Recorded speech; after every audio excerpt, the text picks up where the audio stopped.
काला कौवा जंगल में एक पेड़ पर बैठा हुआ धूप का आनंद ले रहा था कि तभी उसकी नजर एक शेर पर पड़ी। काला कौवा उस शेर को देखकर अपने आप से बोला, ये तो किसी दूसरे जंगल का शेर मालूम होता है, मगर ये यहाँ पे क्या कर रहा है? मुझे महाराज को इसकी सूचना देनी चाहिए। काला कौवा तुरंत ही उड़ते हुए अपने जंगल के शेर राजा के पास जाकर बोला, महाराज, हमारे जंगल में दूसरे जंगल का शेर घूम रहा है, मुझे उसके इरादे कुछ सही नहीं लग रहा है। ये सुनकर शेर राजा क्रोधित होकर बोला, दूसरे जंगल के शेर की इतनी हिम्मत कि वो मेरे जंगल में घूम रहा है, मैं उसे छोड़ूंगा नहीं। बताओ कहाँ पर है वो? काला कौवा शेर राजा को उस स्थान पर ले गया जहाँ पर उसने दूसरे जंगल का शेर देखा था, मगर वहाँ पर कोई नहीं था। शेर राजा कौवे की ओर देखकर बोला, तुम तो कह रहे थे कि यहाँ पर दूसरे जंगल का शेर है, मगर यहाँ तो मुझे कोई भी दिखाई नहीं दे रहा है। महाराज, मैंने अपनी आंखों से देखा था। काले कौवे की बात सुनकर शेर राजा ने उस जगह का एक एक कोना छान मारा, मगर उसे कोई दिखाई नहीं दिया। तभी वहां पर एक सुंदर दिखने वाला तोता उड़ते हुए आकर शेर राजा से बोला, महाराज की जय हो। कौन हो तुम? मेरा नाम पोपट है। महाराज, मैं इस जंगल से गुजर रहा था कि तभी मैंने देखा कि यहाँ पर एक बड़ा ही भयानक दिखने वाला भेड़िया टहल रहा है। मुझे लगा कि इसकी सूचना सबसे पहले आपको देनी चाहिए, क्योंकि आप जंगल के महाराज हैं। कहाँ है वो भेड़िया? आइए मेरे साथ। तोता शेर राजा को घनी झाड़ियों में ले गया, जहाँ पर एक काला भेड़िया छुपा हुआ था। शेर राजा भेड़िए की ओर देखकर बोला, कौन है रे तू और यहाँ पर क्या कर रहा है तू? मगर भेड़िया शेर राजा को देखकर दुम दबा के भाग गया। शेर राजा तोते की ओर देखकर बोले, तुमने तो बिल्कुल सही सही बताया, और मेरा एक सलाहकार काला कौवा है जिसने मुझे बेवजह परेशान किया। मैं आपकी बात का मतलब नहीं समझा महाराज। मेरा सलाहकार एक मूर्ख काला कौवा बोल रहा था कि उसने यहाँ पर दूसरे जंगल का शेर देखा है, मगर यहाँ पर तो मुझे कोई भी शेर दिखाई नहीं दिया। तोता काले कौवे का मजाक उड़ाते हुए शेर राजा से बोला, महाराज, सबसे पहले तो आपको अपने सलाहकार को बदल देना चाहिए। आपको एक दूसरा सलाहकार चुनना चाहिए जो कि देखने में सुंदर भी हो और सच्चा भी हो। तुम तो बातें बहुत अच्छी करते हो पोपट, और तुम सुंदर भी हो। तुम मुझे अच्छे लगे, आज से तुम ही मेरे सलाहकार हो।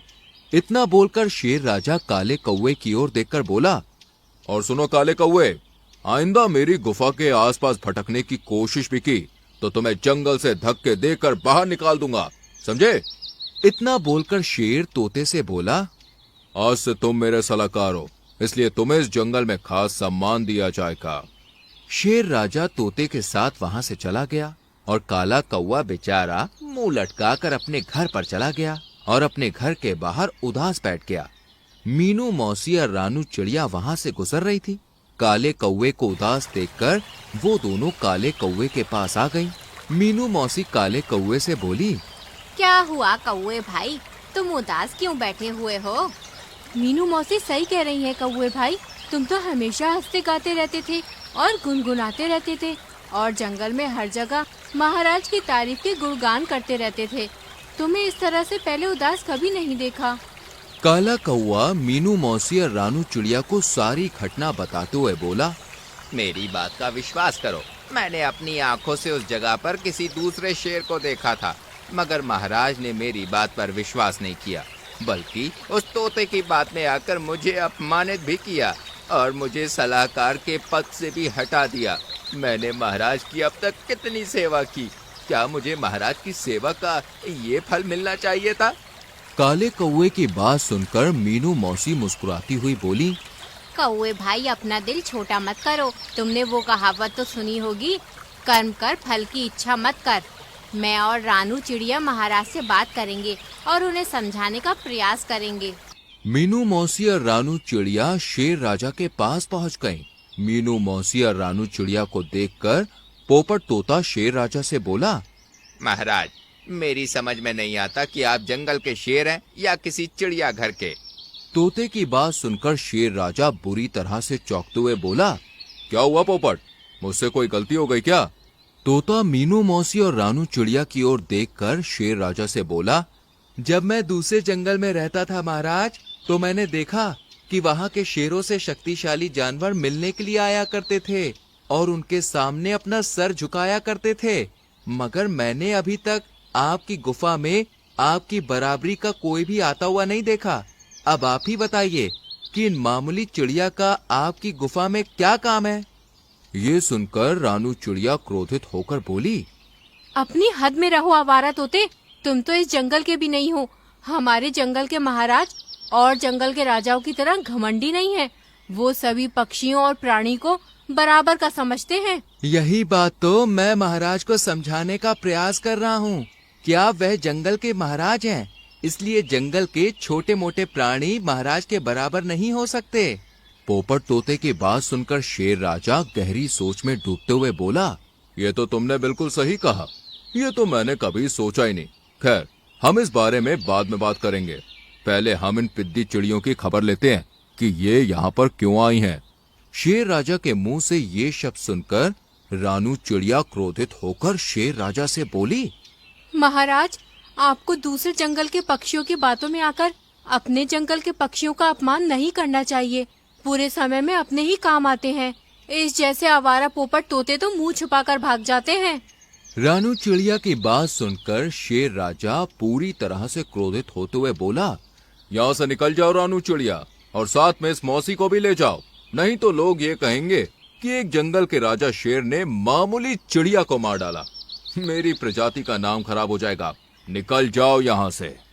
रानू चिड़िया और मीनू मौसी मुंह लटकाकर वहां से निकल गए। शेर राजा तोते से बोला, मेरे दोस्त पोपट, अब तो मेरा व्यवहार तुम्हें शेरों जैसा लगा? हाँ, अब मुझे लगा कि मैं एक असली शेर का सलाहकार हूँ। रानू चिड़िया गुस्से से एक पेड़ पर जाकर बैठ गई।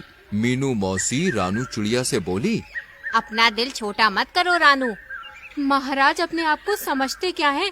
उन्हें कोई अधिकार नहीं सामने वाले को अपमानित करने का। समय का इंतजार करो रानू, महाराज को सब समझ आ जाएगा। कुछ दिन ऐसे ही बीत गए। पोपट तोते ने शेर राजा के दिल में अच्छी खासी जगह बना ली थी। वो दिन भर शेर राजा के गुणगान करता रहता है और शेर राजा अपनी ही तारीफ सुनकर खुश होता रहता है। एक दिन की बात है, शेर राजा अपने सलाहकार पोपट तोते के साथ जंगल में टहल रहा था कि तभी अचानक झाड़ियों से एक खूंखार शेर निकलकर शेर राजा के सामने आकर खड़ा होकर बोला, ना जाने मैं कब से इस मौके की तलाश में था मूर्ख शेर, आज मौका मिल गया। अब मैं तुझे मारकर इस सारे जंगल पर कब्जा कर लूंगा और जंगल के सारे प्राणियों को खा जाऊंगा। शेर राजा क्रोधित होकर खूंखार शेर से बोला, तुझे क्या लगता है कि तू मुझे ऐसे ही हरा देगा? अरे मुझे हराना इतना आसान काम नहीं है। शेर राजा की बात सुनकर खूंखार शेर हंसने लगा। तभी झाड़ियों से दो भेड़िए निकलकर खूंखार शेर के बगल में खड़े हो गए। खूंखार शेर शेर राजा से बोला, मैं यहाँ पर तुझसे अकेले मुकाबला करने नहीं आया हूँ, क्योंकि मैं तेरी तरह मूर्ख नहीं हूँ। अरे मेरे साथ साथ मेरे ये दो वफादार भेड़िए भी हैं जो तुझे चीर फाड़ कर रख देंगे। शेर राजा तुरंत पोपट तोते से बोला, पोपट, जल्दी से जाकर मेरे दोस्तों को खबर दो, उनसे कहो कि उनके राजा की जान खतरे में है। पोपट उस खूंखार शेर को बुरी तरह से देखकर डर गया। वो डरते हुए शेर राजा से बोला, नहीं महाराज, मैं ऐसा नहीं कर सकता। अगर आप युद्ध में हार गए तो ये खूंखार मुझे मार डालेगा। खूंखार शेर तोते से बोला, तू तो बहुत ही समझदार है तोते, मुझे यहाँ से जाने दो। नहीं, तुझे भी अपने महाराज के साथ मरना होगा, क्योंकि तू इस शेर राजा का सलाहकार है। अरे मैं कोई सलाहकार नहीं हूँ, मैं तो एक आजाद पक्षी हूँ जो जंगलों में घूमता रहता हूँ। जहाँ भी मुझे कोई ताकतवर दिखता है मैं तो बस उसकी तारीफें करता हूँ, उसके साथ हो जाता हूँ। आप अगर शेर राजा को हरा देंगे तो मैं आपकी तरफ हो जाऊंगा। तूने मुझे क्या इस शेर राजा की तरह मूर्ख समझा है जो मैं तेरे जैसे चापलूस और मतलबी तोते को अपना सलाहकार बनाऊंगा? अपनी जान बचाकर यहाँ से भाग जा, नहीं तो बेमौत मारा जाएगा। पोपट तोता तुरंत अपनी जान बचाकर वहां से उड़नछू हो गया। खूंखार शेर शेर राजा के ऊपर हमला करने ही वाला था कि तभी काला कौवा वहां पर पहुंचा। काले कौवे ने बड़ी ही फुर्ती से खूंखार शेर की आंख के ऊपर हमला कर दिया और पेड़ पे जाकर बैठ गया। खूंखार शेर बुरी तरह से तिलमिलाकर रह गया और गुस्से से बोला, मुझे कुछ दिखाई नहीं दे रहा, किस बेवकूफ ने मेरी आंखों पर हमला किया? तुम दोनों खड़े क्यों हो? उसे पकड़कर मेरे सामने लाओ। दोनों भेड़िए आसपास देखने लगे। तभी फिर से काले कौवे ने भेड़िए के ऊपर हमला कर दिया और वहां से भागने लगा। ये देखकर दोनों भेड़िए उसके पीछे भागने लगे।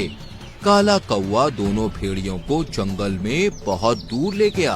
वहीं दूसरी ओर मौका देखकर शेर राजा ने खूंखार शेर पर हमला कर दिया। खूंखार शेर को कुछ भी दिखाई नहीं दे रहा था। थोड़ी ही देर में शेर राजा ने खूंखार शेर को मार दिया। थक हार कर दोनों भेड़िए जैसे ही खूंखार शेर के पास आते हैं तो देखते हैं कि खूंखार शेर तो मरा पड़ा है। ये देखकर दोनों बहुत डर जाते हैं और दुम दबाकर वहां से भाग जाते हैं। तभी वहां पर काला कौवा शेर राजा की मदद करने के लिए मीनू मौसी, रानू चिड़िया और अपने दोस्तों को लेकर आ जाता है। मुझे क्षमा कर दो मेरे सलाहकार दोस्त, इसका मतलब तुम बिल्कुल सही कह रहे थे। खूंखार शेर काफी समय से जंगल पर मुझ पर नजर रख रहा था और मैंने तुम पर विश्वास नहीं किया। और मैंने तुम्हें पोपट की बातों में आकर बुरा भला भी बोला और तुम्हें सलाहकार के पद से हटा दिया। इतना बोलकर शेर राजा रानू चिड़िया और मीनू मौसी की ओर देखकर बोला, मुझे क्षमा कर दो रानू और मीनू, मैंने तुम्हें भी बहुत अपमानित किया है। महाराज, मैंने आपसे बोला था ना कि मुसीबत पड़ने पर अपने ही काम आते हैं। आप स्वयं देखिए कि आपका पोपट आपको अकेला छोड़कर भाग गया, मगर वही काला कौवा आपकी जान बचाने के लिए डटा रहा। मैं बहुत शर्मिंदा हूँ मेरे सलाहकार दोस्तों। मैं तुम्हारे पद पर तुम्हें दोबारा बैठाता हूँ और अपने जंगल में किसी भी विदेशी पक्षी या जानवर के आने की रोक लगाता हूँ। उस दिन के बाद से वो सब हंसी खुशी रहने लगे और इस तरह से काला कौवा जंगल का हीरो बन गया। तो दोस्तों, कैसी लगी आपको हमारी ये कहानी? अच्छी लगी तो लाइक और शेयर करके चैनल को सब्सक्राइब करें और बेल आइकॉन प्रेस करें। मिलते हैं अगली कहानी में, तब तक के लिए बाय बाय। ऐसे और वीडियोज को देखने के लिए हमारे चैनल रंगीन कहानियाँ को सब्सक्राइब करें और बेल आइकॉन दबाएं ताकि आपको हमारे वीडियोस के नोटिफिकेशन मिलते रहें। धन्यवाद।